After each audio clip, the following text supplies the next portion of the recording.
हाँ, तो कहाँ रहते हैं हनुमान जी आज के समय में?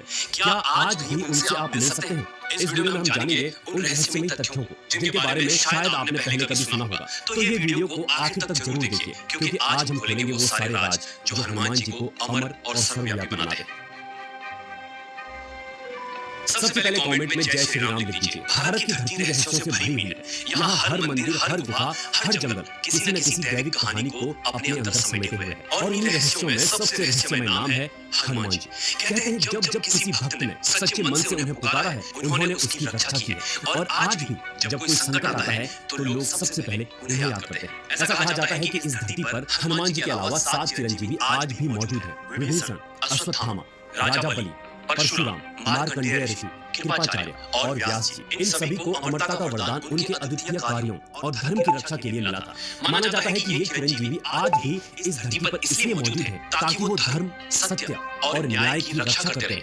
और जब कल की अवतार धरती पर हो, तब ये सब भगवान कल्कि के साथ आकर इस धरती का कल्याण करेंगे। हनुमान जी के चिरंजीवी होने का प्रमाण सिर्फ रामायण में नहीं, बल्कि कई पुराणों और ग्रंथों में मिलता है। सुंदरकांड और रामचरितमानस में तुलसीदास जी ने हनुमान जी को चिरंजीवी बताया है। इसमें ये जिक्र भी आता है कि हनुमान जी तुलसीदास जी से मिले और उन्होंने उन्हें राम जी के दर्शन करवाए थे। महाभारत काल में भी कई बार हनुमान जी का उल्लेख आता है। एक बार तो हनुमान जी भगवान श्री कृष्ण से गले मिलकर रोने लगे, क्योंकि वो जानते थे कि भगवान श्री राम और श्री कृष्ण भिन्न नहीं है, बल्कि उनके ही रूप हैं। और एक बार ये जिक्र भी आता है कि हनुमान जी और भीम के बीच में संवाद होता है, और वो मैं आपको आगे बताऊंगा, क्योंकि वो इस वीडियो का बहुत जरूरी पार्ट है। और कुरुक्षेत्र के युद्ध में तो आप जानते ही हैं, अर्जुन के रथ पर जो ध्वज था उस पर हनुमान जी सवार थे। और ऐसे ही हनुमान जी के जीवित होने के प्रमाण बहुत से ग्रंथों में मिलते हैं। वैसे तो हनुमान जी के बारे में कहा जाता है कि वो धरती में कई हिस्सों में विचरण करते रहते हैं। जहाँ हनुमान जी का जन्म हुआ था, अंजनाद्रि पर्वत, यहाँ उनकी अदृश्य उपस्थिति आज भी लोगों को महसूस होती है। अयोध्या में हनुमानगढ़ी मंदिर में लोगों का मानना है कि साक्षात रूप में हनुमान जी वहाँ रहते हैं, और उन्होंने कई चमत्कार किए जिनसे लोगों को यकीन है कि वो आज भी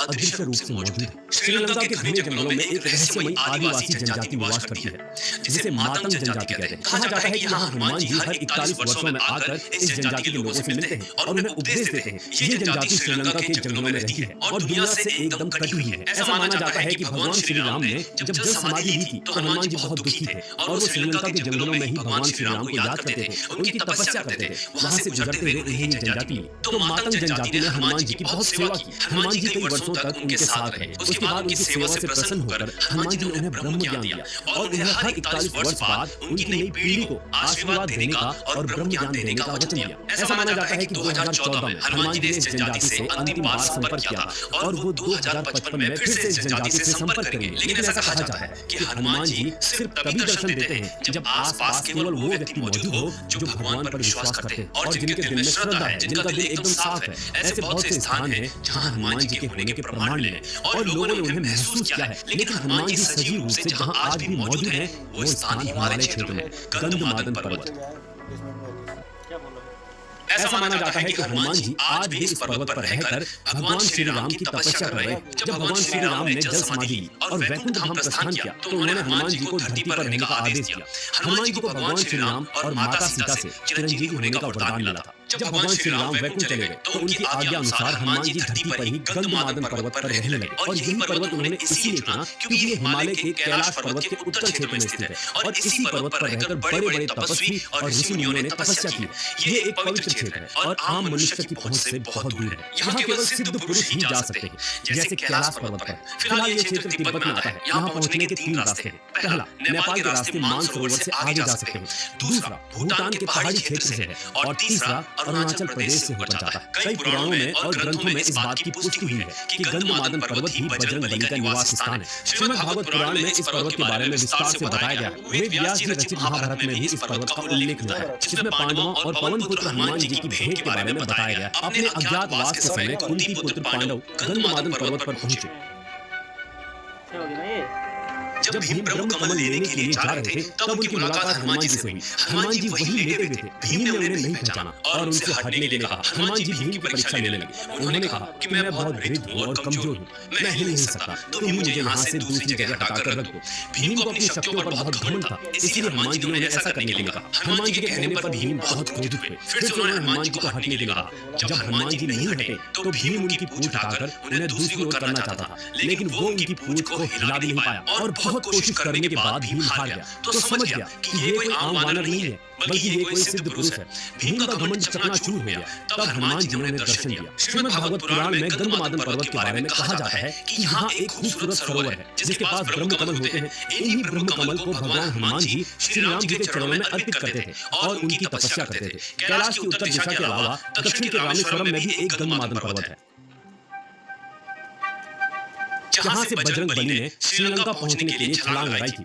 वहीं स्वर्गलोक जाते हुए अर्जुन को गंधमादन को पार करते हुए बताया गया है। गंधमादन अपने आप में ही बहुत खास है। पहले ये कुबेर के राज्य क्षेत्र में था। स्वर्ण नगरी लंका को खो देने के बाद कुबेर देव ने गंधमादन पर्वत पर ही निवास किया, जहाँ बजरंग बली से पहले भी कई महापुरुष रह चुके हैं। ये वही स्थान है जहाँ महर्षि कश्यप, कृपाचार्य, अश्वत्थामा, ऋषि व्यास, विभीषण, राजा बलि और परशुराम जी ने तप किया था। और मार्कंडेय ऋषि ने भी भगवान नारायण के उदय में भी गंधमादन के दर्शन किए थे। इसके अलावा कई देवताओं, ऋषि मुनियों, अप्सराओं और किन्नरों ने भी गंधमादन को अपना निवास स्थान बनाया। ये सब वहाँ निर्भीक होकर विचरण करते हैं। धर्म ग्रंथों के अनुसार इस पर्वत पर कई जड़ी बूटियां और सुगंधित वनस्पतियां हैं, जिससे ये पर्वत हमेशा बहुत सुगंधित रहता है। इसलिए इसका नाम गंधमादन पर्वत पड़ा। इस पर्वत के शिखर पर किसी भी वाहन से आज तक नहीं पहुंचा जा सका। यहाँ कोई पापी मनुष्य जा ही नहीं सकता, क्योंकि यहाँ रहने वाले सर्प और विषैले जीव उसे डस लेते हैं। और इतना ही नहीं, गंधमादन के पास बहुत सी मोतियां और स्वर्ण मणियां भी चमकती हैं। इस पर्वत पर मानव जीवन की अवधि 11,000 वर्ष बताई गई है। ये विशाल पर्वत अमृत और आनंद भूति का अस्तित्व है। कहते हैं कि इसी पर्वत पर भगवान श्री राम अपनी वानर सेना के साथ युद्ध की योजनाएं बनाया करते थे। और यहाँ भगवान श्री राम और बजरंग बली का मंदिर भी है।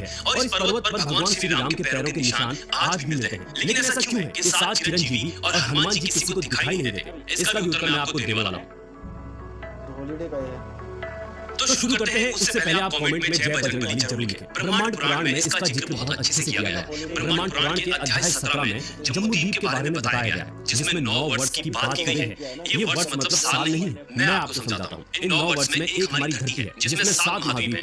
ये सभी भारतवर्ष के अंदर आते हैं, जहाँ हम सभी इंसान रहते हैं। और इस भारतवर्ष के अलावा भी हमारी धरती से परे बाकी के वर्ष। अब मैं किस विषय में बात कर रहा हूँ, इसे मैं आपको सरलता से समझाता हूँ। मैंने इस वीडियो से पहले भी समझाया है। विज्ञान आयामों की बात करता है। जिस आयाम में हम रहते हैं वो तीसरा आयाम है, यानी कि 3D। लंबाई, किमपुरुष वर्ष, हरिवर्ष, हिरण्यवर्ष और भी। अब इन सभी अलग अलग वर्ष में अलग अलग प्राणी रहते हैं, मनुष्यों से बिल्कुल अलग। और ब्रह्मांड पुराण के अनुसार हनुमान जी किमपुरुष वर्ष में रहते हैं। और इस वर्ष में भगवान श्री राम के भक्त ही रहते हैं, जिनमें मनुष्यों से बिल्कुल अलग गुण हैं। जैसे कि उनका शरीर आधा जानवर का और आधा मनुष्यों का माना गया है। ऐसे ही हरिवर्ष, जहाँ अप्सराएं, गंधर्व और ऋषि मुनि रहते हैं, जो भगवान नरसिंह की पूजा करते हैं। इसी प्रकार अलग अलग वर्ष में अलग अलग चेतना के जीव रहते हैं, जिन्हें हम अपनी इंद्रियों से देख नहीं सकते। अपनी आध्यात्मिक उन्नति से ही वहाँ तक पहुँचा जा सकता है। अब आप समझ गए होंगे कि भगवान अगर इस धरती पर रहते हैं तो हमें दिखाई क्यों नहीं देते। अगर आप भी बजरंग बली के भक्त हैं तो कमेंट में जय बजरंग बली जरूर लिखें। लेकिन आपने हनुमान जी के बहुत से चमत्कारों के बारे में सुना होगा, और ये भी सुना होगा कि किसी ने हनुमान जी को देखा है और यहाँ हनुमान जी के दर्शन हुए हैं। तो क्या ये संभव है? क्या आप भी भगवान श्री राम के दर्शन कर सकते हैं? मैं आपको बताता हूँ। अगर आप भी हनुमान जी के दर्शन करना चाहते हैं तो कमेंट में जय बजरंग बली जरूर लिखें। मैं आपको बताता हूँ। देखो, चाहे भगवान हम इंसानों के अनुभवों से, हमारी सीमाओं से परे हैं, लेकिन भगवान श्री राम ने हनुमान जी को इस धरती पर धर्म की रक्षा करने का आदेश दिया था। और ऐसा माना जाता है कि हनुमान जी अपने भक्तों की हमेशा रक्षा करते हैं। अब चाहे वो प्रत्यक्ष रूप से आपको दर्शन दे या ना दे, लेकिन अपने भक्तों के पास वो हमेशा होते हैं। जब हम बात करते हैं अलग आयामों की, अलग वर्ड्स की, तो वहाँ रहने वाले देवी देवता इंसानों से बहुत शक्तिशाली और बहुत ऊपर है। इंसानों के लिए संभव नहीं है अन्य आयामों तक जाना, लेकिन भगवान के लिए संभव है कि वो हमारी धरती पर आ सके और हमें दर्शन दे सके। आपने नीम करोली बाबा के बारे में सुना होगा। ऐसा माना जाता है कि वो हनुमान जी के ही अवतार थे, तो उन्होंने अपने भक्तों की हमेशा मदद की। ऐसे ही भगवान बार बार किसी बहाने से किसी न किसी रूप में इस धरती पर अपने भक्तों के पास आते ही हैं। तो अगर आप भगवान को पाना चाहते हैं, उनके दर्शन करना चाहते हैं, तो आपको किसी पर्वत पर जाने की जरूरत नहीं है, क्योंकि वैसे भी बिना भक्ति के हम किसी भी पर्वत पर चले जाएं, वहाँ भी हमें भगवान के दर्शन नहीं होंगे, बल्कि आपको भगवान के दर्शन सिर्फ और सिर्फ अपनी भक्ति से ही हो सकते हैं। हनुमान जी को कलयुग का देवता कहा गया है। अगर इस कलयुग में सबसे जल्दी किसी की भक्ति का फल मिलता है तो वो हनुमान जी ही हैं। और हनुमान जी आपकी छोटी सी भक्ति से भी बहुत प्रसन्न हो जाते हैं। अगर आप हर दिन सिर्फ एक बार हनुमान चालीसा का पाठ करते हैं तो आपको अपना जीवन बदलता हुआ दिखाई देगा। लेकिन आप अगर हर दिन 7 बार हनुमान चालीसा का पाठ करें तो आपका जीवन पूरे तरीके से बदल जाएगा। आप हमेशा खुश रहेंगे, हमेशा प्रसन्न रहेंगे, प्रभु हर वक्त आपकी मदद करेंगे और आपका जीवन बहुत ही सुखमय हो जाएगा। भगवान हनुमान जी की भक्ति में भगवान श्री राम का बहुत ही महत्वपूर्ण स्थान है और अगर आप हनुमान जी की भक्ति करने से पहले भगवान श्री राम का नाम लें तो हनुमान जी बहुत प्रसन्न होते हैं और आप पर अपनी विशेष कृपा करते हैं। तो अगर आपको हनुमान जी के दिल में अपनी जगह बनानी है तो आप उनके प्रभु श्री राम का नाम लें। अगर आप सिर्फ भगवान श्री राम का नाम लेते हैं तो हनुमान जी आपकी सारी मनोकामनाएं पूर्ण करते हैं। इसीलिए कमेंट में जय श्री राम जरूर लिखें। जय बजरंगबली। कभी कभी